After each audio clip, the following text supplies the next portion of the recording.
Hi everyone, আমি পূজা। চলো তোমাদের সাথে একটা মিনি ব্লগ শেয়ার করি। সকাল সকাল ঘুম থেকে উঠে দেখো আমি কোথায় চলে এসেছি। তো আজকে সবটা শেয়ার করব। এটা হচ্ছে আমাদের বাড়ির পিছনের দিকটা, যেটা দেখো একদম মাঠে চারিদিকে ঘেরা। আর সকালে ঘুম থেকে উঠেই যদি যেতে হয় তাহলে ভাবো কেমন লাগে। আমার চোখ মুখ সম্পূর্ণ ফুলে গেছে, মানে ঘুম থেকে শিরা উঠে চলে গেছিলাম। আর এখানে দেখো কত সুন্দর নয়নতারা ফুলটা হয়েছে, আমার তো বেশ ভালো লাগছিলো। তারপরে দেখো এখানে যাচ্ছি আমরা, মানে দিদি, আমি আর দিদা। দিদা আমাকে বললো যে দিদা নাকি পারবে না তুলতে, তাই আর কি গেছিলাম। চলো এখন কি তুলতে গেছি সেটাই বলবো। এই যে দেখতে পাচ্ছ ঢ্যাঁড়সগুলো, এটা কিন্তু আমাদের গাছে মানে লাগানো হয়েছে আমাদের জমিতে। তো দিদা বলল যে পারবে না, যে এখন বুঝতেই পারছো বয়স হয়ে গেছে। তো দিদা বললো চ একটু আমাকে হেল্প করে দিবে। আর এখন দেখতেই পাচ্ছ কতগুলো ঢ্যাঁড়স হয়েছে, মানে প্রত্যেকটা গাছে ভরে ভরে। আর একদিন শুধু তুলে নিই, তো জাস্ট দেখো কতগুলো হয়ে গেছে। আর ওখানে দেখো মাচা করে দিয়েছিল বাবা, দেখতেই পারে আগে।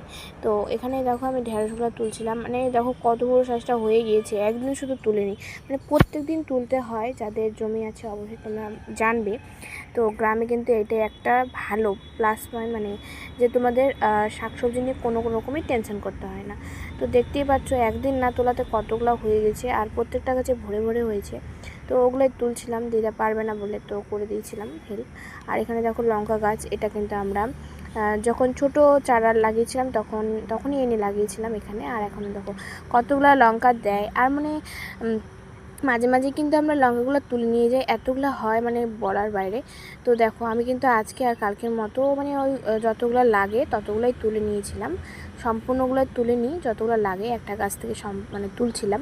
তো দেখো এখানে কিন্তু কতগুলো লঙ্কা হয়েছে, আমি কিন্তু একটা গাছ থেকে শুধু তুলছিলাম, আর এই গাছ থেকে তুলছিলাম। আর এগুলো কিন্তু ছোটো থেকে লাগিয়েছি, তো একটা আলাদাই কিন্তু ভালো লাগছিলো। আর আমার তুলতে, শাকসবজি তুলতে না বেশ ভালোই লাগে।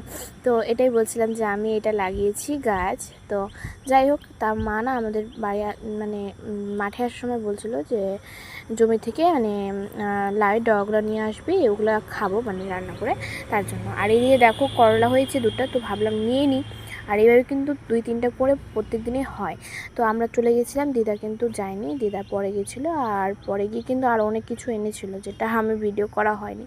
তো দেখো এখানে ঢ্যাঁড়স, বরবটি, তারপরে লঙ্কা, ঝিঙ্গা আর করলা দুটা, এগুলাই আনা হয়েছিল, আমরা এনেছিলাম। তারপরে চান করতে চলে গেছিলাম, চান টান করে ভাবছি চলো একটু যাওয়া যাক রান্নাঘরে। তো দেখি যে দিদা আবার কচু নিয়ে আসছে পরে। তো কচু শাকে আজকে করা হবে। আর একটা ছিল কুমড়ো আনছিল, আমাদের কিন্তু কুমড়ো গাছ আছে, অনেকগুলো করে কুমড়ো হয়। তো আবার নিয়ে আসছিলো পাট শাক, তো ওগুলোই রান্না করা হয়েছে। তো মাকে একটু হেল্প করে দিয়েছিলাম। তো এখানে দেখো দিদা আবার না ওই ঢ্যাঁড়সগুলো আবার বিক্রিও করে দিচ্ছে।